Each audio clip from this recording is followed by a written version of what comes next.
presidential candidacy of Mitt Romney put the Mormon Church in the spotlight last year, but an administrative change recently approved is causing even bigger ripples for the Mormon faith. Church leaders approved a change in the age limits for Mormon missionaries, making it okay for 18-year-olds to apply. The church has already seen a nearly 500% increase in applications, and you might see evidence of it in your own neighborhood soon enough. George Knapp asked to tag along with a few of the missionaries and has a story for us. Well, we've all seen them riding through our neighborhoods, through the rain or blazing heat, and I've always wondered how much grief they must take from Las Vegas drivers, not to mention the mysteries that await as they knock on people's doors. The Las Vegas district has about 150 young missionaries at any given time. That number could jump to about 250 because the age limit dropped from 19 to 18. How they end up here is sort of luck of the draw. They're sent from all over the country and all over the world to a city that, in the eyes of some, needs all the spiritual counseling it can get. Two guys riding bikes in white shirts and ties. Yep, they're Mormons. Day and night, all over Nevada, all over the world, teams of LDS emissaries pound the pavement and knock on doors to spread their message. But what is life like for the pious youngsters assigned to preach in what is widely viewed as the most sinful city in the world? Getting that notice in the mail can be a shocker for families. Well, I had to read it a couple times before that kind of sunk in. Yeah.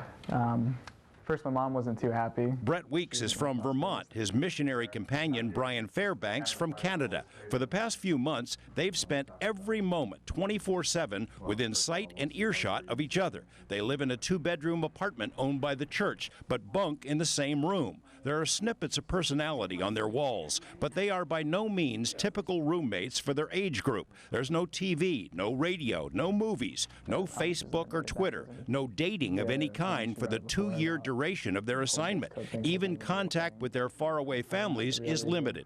We keep in touch with our family through emails each week. Right. And then on Mother's Day and Christmas Day, we call home and talk to our families. That's 1 email per week, 2 phone calls per year.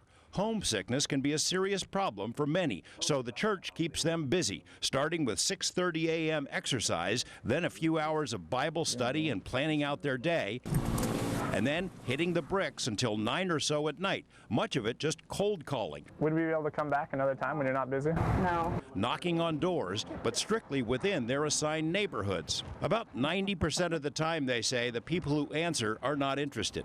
How are you doing today? I'm not interested.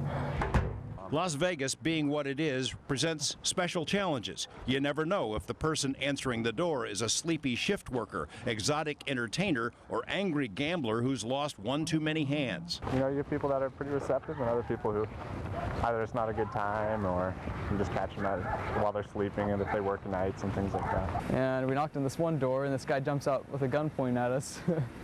Slams the door open and he just has his gun pointing at all 3 of us. They want to get off the property.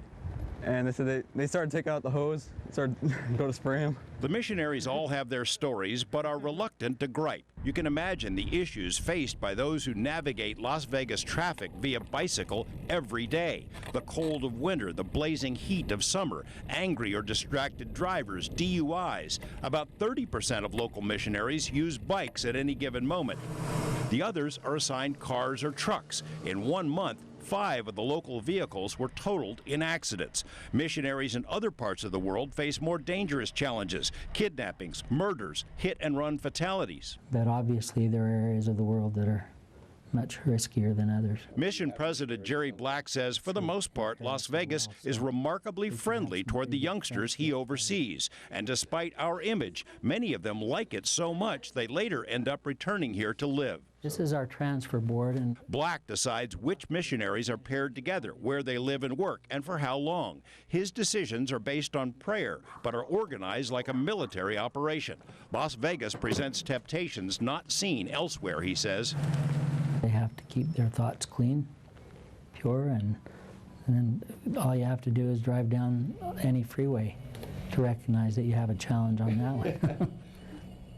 And by the way, while they're here, they're not allowed onto the Strip at all. That's forbidden. The missionaries and their families save money to pay for the 2-year missions, averaging about $10,000 per family. They suspend college education, even scholarships, put everything on hold. And not just the youngsters. Jerry Black, who we saw in that story, says he had a successful dental practice in Utah when he got the call to come to Las Vegas for 3 years as president. He had to shut down his practice and uproot his family. So regardless of what you think about the message itself that they deliver, the sacrifices they make are impressive, and we'll be putting other bits and pieces of this story on our website. I was just thinking to myself, somebody says to me, hey, you're 19 years old, go to Las Vegas for 2 years, here's a car and an apartment, be good.